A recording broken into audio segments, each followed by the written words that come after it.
कहा जाता है श्रीमद् भागवत गीता सिर्फ एक धर्म के लिए नहीं है, बल्कि इसे धरती का हर इंसान को पढ़ना और समझना चाहिए ताकि वो अपनी जिंदगी में सुख, शांति और सफलता को प्राप्त कर सके। भगवत गीता में कुल 18 अध्याय हैं और इन 18 अध्यायों में कुल 700 श्लोक हैं, जो सभी के लिए पढ़ पाना थोड़ा मुश्किल है। इसलिए आज के इस बेहद ही खास वीडियो में हम भगवत गीता के 111 विचारों के बारे में बात करने वाले हैं, जिन्हें जानकर आप भगवत गीता का सही मतलब समझ पाएंगे। इसलिए इन विचारों को आप हर सुबह सुने। दोस्तों, अगर आप इस वीडियो का अधिक से अधिक लाभ पाना चाहते हैं तो कृपया कर इसे हेडफोन लगाकर शांति से सुने। तो चलिए जानते हैं श्रीमद् भागवत गीता के 111 पावरफुल विचारों को। श्री कृष्ण कहते हैं कि मनुष्य को परिणाम की चिंता किए बिना, लोभ लालच बिना एवं निस्वार्थ और निष्पक्ष होकर अपने कर्तव्यों का पालन करना चाहिए। जिस तरह प्रकाश की ज्योति अंधेरे में चमकती है, ठीक उसी प्रकार सत्य भी चमकता है। इसलिए मनुष्य को हमेशा सत्य की राह पर चलना चाहिए। जिस मनुष्य के अंदर ज्ञान की कमी और ईश्वर में श्रद्धा नहीं होती, वो मनुष्य जीवन में कभी भी आनंद और सफलता को प्राप्त नहीं कर पाता। जिस प्रकार मनुष्य अपने पुराने वस्त्रों को त्याग कर नए वस्त्र धारण करता है, ठीक उसी प्रकार आत्मा पुराने व्यर्थ के शरीर को त्याग कर नए भौतिक शरीर को धारण करती है। कौन क्या कर रहा है, कैसे कर रहा है और क्यों कर रहा है, इन सब से आप जितना दूर रहेंगे उतना ही आप खुश रहेंगे। समझदार व्यक्ति जब संबंध निभाना बंद कर देता है तो समझ लेना उसके आत्मसम्मान को कहीं ना कहीं ठेस अवश्य पहुंची है। मोह उसी का करो जिस पर आपका अधिकार है। जिस पर आपका अधिकार ही नहीं, उसका मोह भी नहीं करना चाहिए। जो दूसरों की तकलीफों को समझते हैं, जिनमें दया है, दिल से अच्छे हैं, उन्हें दोबारा जन्म लेना नहीं पड़ता। प्रबुद्ध व्यक्ति के लिए गंदगी का ढेर, पत्थर और सोना सभी समान है। आपके कर्म ही आपकी पहचान है, वरना एक नाम के हजारों इंसान हैं। प्रेम सदैव माफी मांगना पसंद करता है और अहंकार सदैव माफी सुनना पसंद करता है। विषयों के बारे में सोचते रहने से मनुष्य को उनसे आसक्ति हो जाती है। इससे उनमें कामना यानी इच्छा पैदा होती है और कामनाओं में विघ्न आने से क्रोध की उत्पत्ति होती है। सदैव संदेह करने वाले व्यक्ति के लिए प्रसन्नता ना इस लोक में है, ना ही कहीं और। कर्म वह फसल है जिसे इंसान को हर हाल में काटना ही पड़ता है। इसलिए हमेशा अच्छे बीज बोएं ताकि फसल अच्छी हो। जो होने वाला है वो होकर ही रहता है और जो नहीं होने वाला वो कभी नहीं होता। ऐसा निश्चय जिनकी बुद्धि में होता है, उन्हें चिंता कभी नहीं सताती। अच्छे कर्म करने के बावजूद भी लोग केवल आपकी बुराइयां ही याद रखेंगे। इसलिए लोग क्या कहते हैं इस पर ध्यान मत दो, तुम अपना कर्म करते रहो। जितना हो सके खामोश ही रहना अच्छा है, क्योंकि सबसे ज्यादा गुनाह इंसान से उसकी जुबान ही करवाती है। गीता में भगवान श्री कृष्ण कहते हैं कि हे अर्जुन, अपने परम भक्तों जो हमेशा मेरा स्मरण या एक चित्त मन से मेरा पूजन करते हैं, मैं व्यक्तिगत रूप से उनके कल्याण का उत्तरदायित्व लेता हूँ।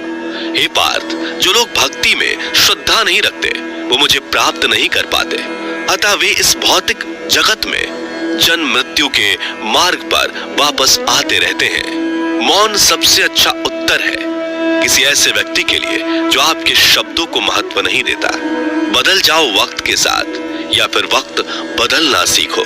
मजबूरियों को मत कोसो, हर हाल में चलना सीखो। किसी काम की चिंता करना ठीक है, पर चिंता इतनी भी नहीं होनी चाहिए कि वह काम ही बिगड़ जाए। अच्छी नीयत से किया गया काम कभी व्यर्थ नहीं जाता और उसका फल आपको जरूर मिलता है। श्री कृष्ण कहते हैं कि मैं किसी का भाग्य नहीं बनाता, हर कोई अपना भाग्य खुद बनाता है। आप आज जो भी कर्म कर रहे हो उसका फल आपको कल प्राप्त होगा, और आज जो आपके पास है वह आपके द्वारा पहले ही किए गए कर्मों का फल है। मनुष्य नहीं उसके कर्म अच्छे या बुरे होते हैं, जैसे मनुष्य के कर्म होते हैं, उसे वैसे ही फल की प्राप्ति होती है। तुम्हें सिर्फ अपने कर्म करने का अधिकार है, किंतु कर्म के फलों के तुम अधिकारी नहीं हो। तुम ना तो कभी अपने आप को अपने कर्मों के फल का कारण मानो, नहीं कर्म ना करने में आसक्त हो जाओ। सही कर्म वह नहीं है जिसके परिणाम हमेशा सही हो, अपितु सही कर्म वह है जिसका उद्देश्य कभी गलत ना हो। संसार में कोई भी मनुष्य सर्वगुण संपन्न नहीं होता, इसलिए कुछ कमियों को नजरअंदाज करके रिश्ते बनाए रखिए। पूर्णता के साथ किसी और के जीवन की नकल करके जीने की तुलना में अपने आप को पहचान कर अपूर्ण रूप से जीना बेहतर है। जब भविष्य धुंधला पड़ने लग जाता है, तब आपको अपने वर्तमान में ध्यान केंद्रित करने की आवश्यकता है।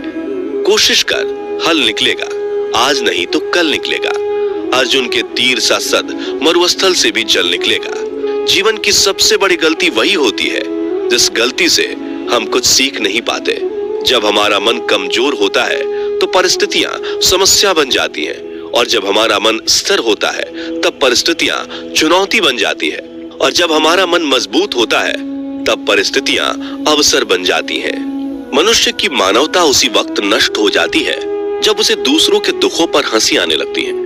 हे भारतवंशी, शरीर में रहने वाले का वध कभी नहीं किया जा सकता, अतः तुम्हें किसी भी जीव के लिए शोक करने की आवश्यकता नहीं है। समय यही सिखाता है कि जिंदगी किसी का इंतजार नहीं करती और ना ही किसी के लिए रुक सकती है।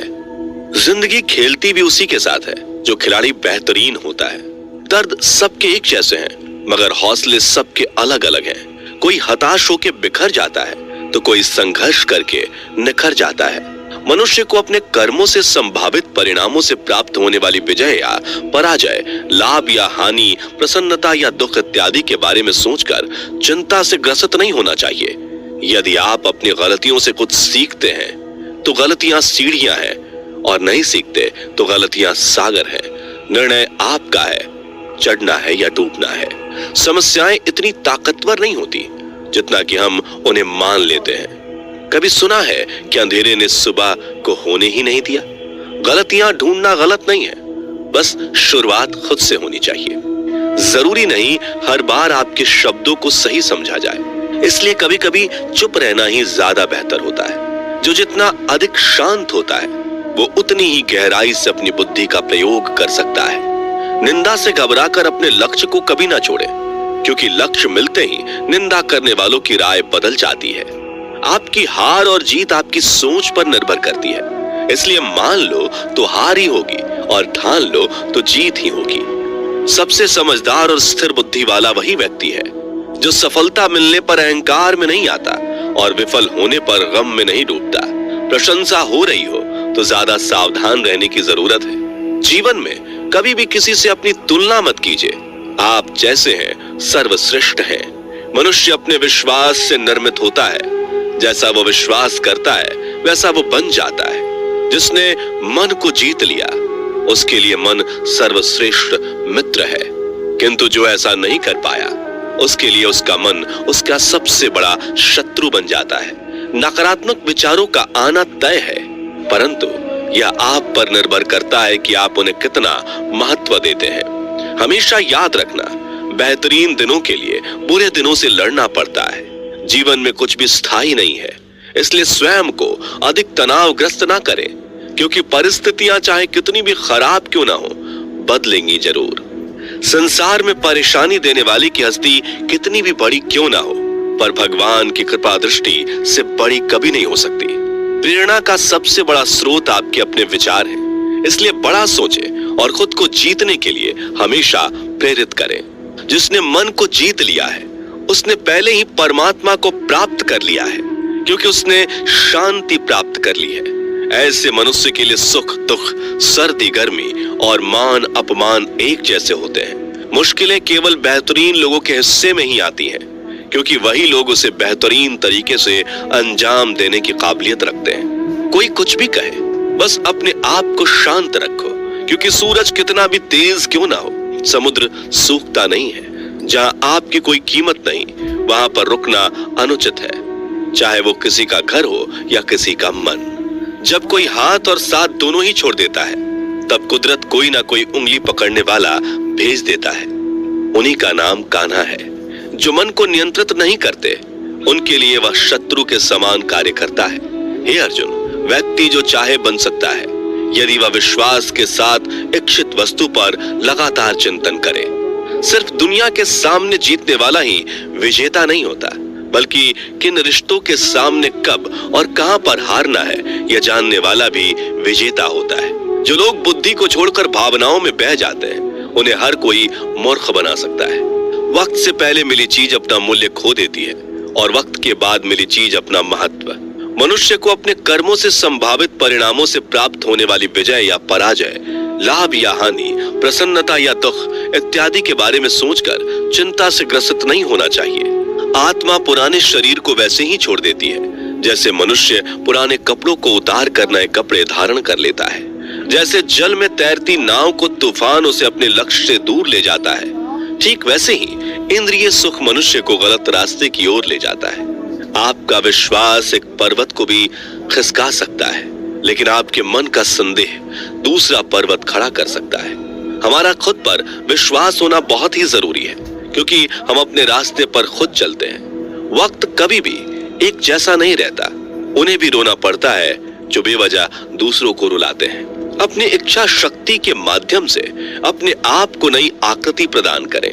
कभी भी स्वयं को अपनी आत्म इच्छा से अपमानित ना करें। इच्छा एकमात्र स्वयं का मित्र होता है और इच्छा ही एकमात्र स्वयं का शत्रु भी। अपनी पीड़ा के लिए संसार को दोष मत दीजिए। अपने मन को समझाओ। तुम्हारे मन का परिवर्तन ही तुम्हारे दुखों का अंत है। खुद को कमजोर कभी नहीं समझना चाहिए। अगर आप गिरते हो तो उठने का प्रयास करो। लड़ो पूरी निष्ठा से अपना कर्तव्य, अपना कर्म निभाओ। बाकी सब मुझ पर छोड़ दो। हो सकता है हर दिन अच्छा ना हो, लेकिन हर दिन में कुछ अच्छा जरूर होता है। धैर्य रखिए। कभी कभी आपको जीवन में सबसे अच्छा पाने के लिए सबसे बुरे दौर से गुजरना पड़ता है। रोना बंद करो। अपनी तकलीफों से खुद लड़ना सीखो, क्योंकि साथ देने वाले भी शमशान से आगे नहीं जाते। समय जब न्याय करता है तब गवाहों की आवश्यकता नहीं पड़ती है। एक उपहार तभी असली और पवित्र है जब वह हृदय से किसी सही व्यक्ति को सही समय और सही जगह पर दिया जाए, और जब उपहार देने वाले व्यक्ति के दिल में उस उपहार के बदले कुछ पाने की उम्मीद ना हो। सुंदरता आपके दृष्टिकोण में होती है।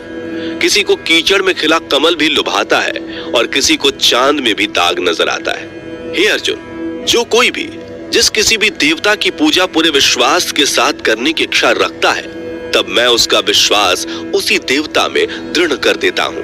उदय किसी का भी अचानक नहीं होता। सूर्य भी धीरे धीरे निकलता है और ऊपर चढ़ता है। धैर्य और तपस्या जिसमें है वही संसार को प्रकाशित कर सकता है। हे अर्जुन, स्वर्ग प्राप्त करने और वहां कई वर्षों तक वास करने के पश्चात एक असफल योगी का पुनः एक पवित्र और समृद्ध कुटुंब में जन्म होता है। शब्द उतने ही बाहर निकलने चाहिए जिन्हें वापस भी लेना पड़े तो खुद को तकलीफ ना हो। मन अशांत हो तो उसे नियंत्रित करना कठिन है, लेकिन अभ्यास से इसे वश में किया जा सकता है। अहंकार और संस्कार में फर्क है। अहंकार दूसरों को झुकाकर खुश होता है, संस्कार स्वयं झुककर खुश होता है। सेवा सबकी करो, मगर आशा किसी से मत रखो, क्योंकि सेवा का सही मूल्य ईश्वर ही दे सकते हैं। जब सत्य की असत्य से लड़ाई होगी तो सत्य अकेला खड़ा होगा और असत्य की फौज लंबी होगी, क्योंकि असत्य के पीछे मूर्खों का झुंड भी होगा। अकेले रहना तुम्हें यह भी सिखाता है कि वास्तव में तुम्हारे पास स्वयं के अलावा और कुछ भी नहीं। जब परिवार के सदस्य अप्रिय लगने लगे और पराये अपने लगने लगे तो समझ लीजिए कि विनाश का समय आरंभ हो गया है। क्रोध आने पर चिल्लाने के लिए ताकत नहीं चाहिए, मगर क्रोध आने पर चुप रहने के लिए खूब ताकत चाहिए होती है। जो आपका है वह आपको मिलकर ही रहेगा, फिर चाहे उसे छीनने के लिए पूरी कायनात एक हो जाए। दो प्रकार के व्यक्ति संसार में स्वर्ग से भी ऊपर स्थित होते हैं। एक वो जो शक्तिशाली होकर भी क्षमा कर देते हैं, और दूसरे वो जो दरिद्र होकर भी कुछ दान करते हैं। प्रेम शरीर या सुंदरता को देखकर नहीं होता, प्रेम हृदय से होता है। जहां दो हृदय मिल जाए वहीं प्रेम जन्म लेता है। किसी भी व्यक्ति को अच्छे से जाने बिना दूसरे की बातें सुनकर उसके प्रति कोई धारणा बना लेना मूर्खता है। अगर साफ नियत से मांगा जाए तो ईश्वर नसीब से बढ़कर देता है। जो हुआ वह अच्छा हुआ, जो हो रहा है वह अच्छा हो रहा है, जो होगा वो भी अच्छा ही होगा। मेरा, तेरा, छोटा, बड़ा, अपना, पराया मन से मिटा दो, फिर सब तुम्हारा है और तुम सबके हो। जब भी विनाश होने का प्रारंभ होता है, शुरुआत वाणी के संयम खोने से होती है। जीवन में सब कुछ खत्म होने जैसा कुछ भी नहीं होता। हमेशा एक नई शुरुआत हमारा इंतजार कर रही होती है। जीवन में यदि खुश रहना है तो अधिक ध्यान उस चीज पर दें जो आपके पास है, उस चीज पर नहीं जो दूसरों के पास है। उस दिन हमारी सारी परेशानियां खत्म हो जाएंगी, जिस दिन हमें यकीन हो जाएगा कि हमारा सारा काम ईश्वर की मर्जी से होता है। विपत्ति में धैर्य, वैभव में दया और संकट में सहनशीलता ही श्रेष्ठ व्यक्तियों का लक्षण है। जो व्यक्ति स्पष्ट और सीधी बात करता है, उसकी वाणी कठोर जरूर होती है, लेकिन वह कभी किसी के साथ छल नहीं करता। जो अच्छा लगे उसे ग्रहण करो, जो बुरा लगे उसका त्याग, फिर चाहे वह विचार हो, कर्म हो या मनुष्य। बुराई बड़ी हो या छोटी, हमेशा विनाश का कारण बनती है, क्योंकि नाव में छेद छोटा हो या बड़ा, नाव को ही डुबो देता है। अपने परम भक्त जो हमेशा मेरा स्मरण या एक चित्त मन से मेरा पूजन करते हैं, मैं व्यक्तिगत रूप से उनके कल्याण का उत्तरदायित्व लेता हूँ। जो दान बिना सत्कार के कुपात्र को दिया जाता है, वह तमस दान कहलाता है। परिवार और समाज दोनों ही बर्बाद होने लगते हैं जब समझदार मौन और नासमझ बोलने लगते हैं। आप वापस नहीं जा सकते और शुरुआत को नहीं बदल सकते, लेकिन आप जहां हैं वहीं से शुरू कर सकते हैं और अंत को अवश्य बदल सकते हैं। जब उम्मीदें टूटने लगे, कोई रास्ता दिखाई ना दे, तो एक बार भगवत गीता की शरण